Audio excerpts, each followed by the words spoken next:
Hapa tulisude machuma za kutengeneza milango tugasude.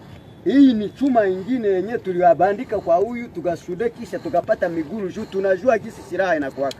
Tulitengenezea miguru kusudi tupate kuitumikisha. Lakini MONUSCO ilisema M23 iko nguvu. Wewe hauogope na hii silaha moja tu? Tuna haki ya kupigania nchi yetu. Tutaogopa twende wapi? Wakati yenyewe wanataka kutunyang'anya udongo na udongo njoo mtu. Tutaishi wapi tukishaogopa? Hi. So what you just saw there, these are the Wazalendo, which is the Swahili for patriots. So these are like partisan fighters in Congo defending their villages from these M23 rebels. And we know the M23 rebels are basically Rwandan soldiers who cross the border from Rwanda to Congo and pretend to be rebels there. We know that. More than 70% of the M23 fighters are Rwandan soldiers. A lot of them, most of the time when they're even killed, they are found with Rwandan Defense Force identity cards or identity documents. So we know that. So then in Congo, there have been this group called Wazalendo, which is a militia from the communities that have been affected by these rebels from Rwanda, or these Rwandan troops. And what you just saw there, it's one of them with a captured gun. This gun, they got it from one of the M23 base camps that they attacked last week. He was trying to explain how they have done some bit of welding, modification for the tripod so that the gun can operate like new, right? And the other part you saw, there were those guys praying. Those are Wazalendo. And by the way, these videos you are seeing right here, these are videos that were taken yesterday. One of them, the column of these guys is not an old footage. This was taken yesterday. Someone shared it with me. So now you understand. And there's something else I want to show you. What happened yesterday is that journalists from the AFP, right? Agency France Press or something, FP, they were invited, just like they were invited last year by ICRAF. So this time they were invited, and I'm going to read, at the invitation of the army and the private military company, a dozen journalists were able to visit a strategic town in the Eastern Democratic Republic of Congo, where militia loyal to the government have gained control. Let me spare you time and summarize. So, the journalists were invited to go and confirm and verify that the town of Kitshanga is now in the hands of this Wazalendo militia.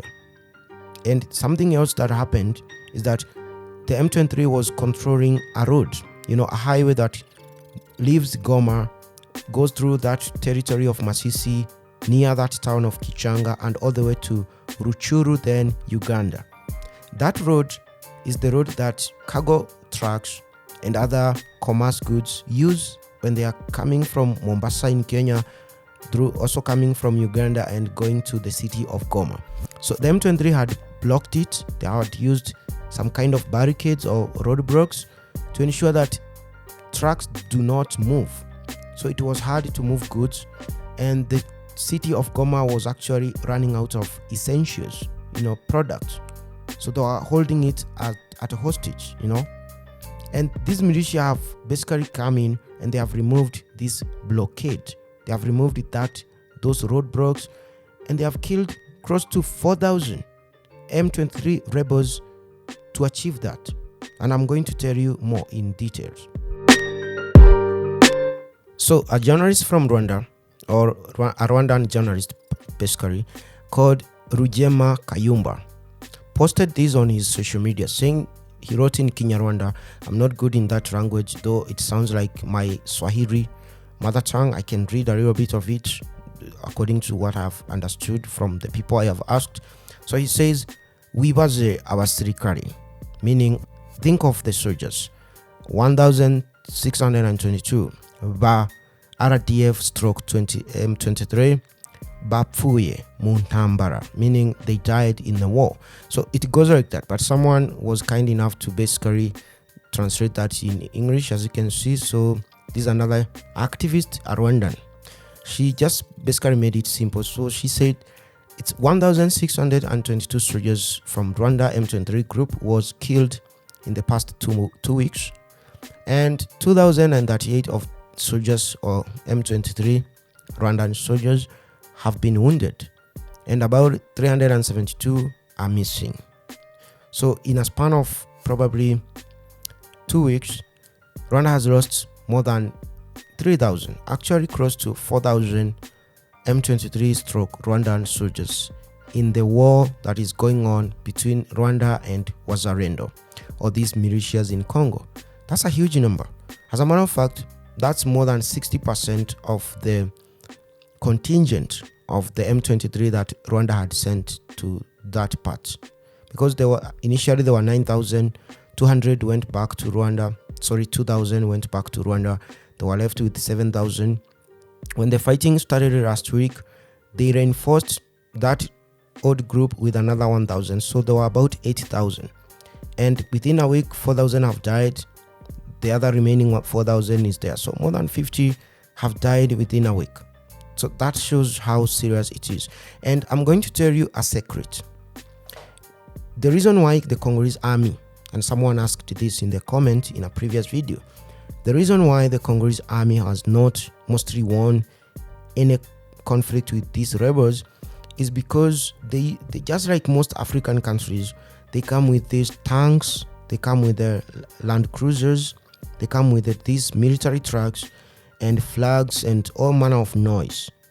So that basically the intention is to scare the population and to announce to the world that they have come, and hoping they are going to scare those rebels.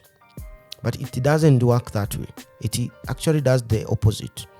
So once the rebels identify that these soldiers have come, they change their tactics and start now attacking them in a guerrilla kind of fashion, attacking them from different directions. And they also are able to track the movement of these soldiers. So that's why the soldiers never achieve anything. But as for the Wazalendo, these local militias, they have put mobile phone in the hands of almost every villager in that territory, so that these villagers can manage to be sending intelligence, information. So when you spot a column of the M23 rebels using a certain path on a certain hill, you make a call or you do an SMS, you alert the Wazalendo, whichever group that is there, and they're able now to either lay an ambush or they're able to move away if they are going to be overpowered. So that's why now M23 and these Rwandan soldiers are not able to win, because they are losing intelligence and information collection. And it has been effective because Wazalendo are getting information to know if they are told, we have seen that M23 guys walk in that direction, they're able to send a bigger group of say 70 fighters, and they lay in the bush to ambush a smaller group of 30. So when the M23 come there, they are ambushed, and that's what has been happening in the past 3 weeks. And after the Congolese army discovered this tactic of going in a clandestine manner, like you are hiding, you don't go with a pickup truck, you don't go with the uniform, you actually blend in as a rebel even though you are a soldier. They also started joining it. So some Congolese military soldiers, or the FRDC, have also been removing their new uniform and wearing old uniform to look like they are militias, and also then joining these Wazalendo people, the Congolese militias, and reinforcing them so that they're able to use the guerrilla tactics that M23 and Rwanda has been using against now the Rwandans.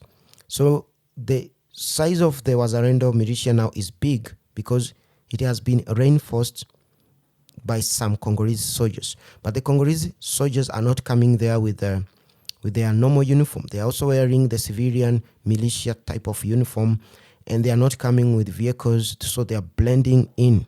And then coupled with this intelligent collection, mobile phones and tip-offs from the villagers, they're able now to outmaneuver and outflank the M23 rebels and ambush them. I've seen videos and images of hundreds of dead M23 Rwandan soldiers in Congo. Hundreds of them. And I've seen one particular video where this Wazalendo with a bit of some few FRDC Congolese soldiers besieged this camp with more than 100 M23 fighters, and they totally slaughtered them. No one was left. And there was a lot of weapons that was captured in that instance, a lot of them. And hundreds of parents in Rwanda are now complaining because they are being told, your son is now dead. Your son was in Congo, is dead. So they're asking their government, why are our sons dying in Congo? What are we doing there? So this is good. I'm happy for the Congolese people because now the pain is being felt back in Kigali. The people in Rwanda are now starting to feel the pinch and the pain that the Congolese people have been feeling for the last 20 years.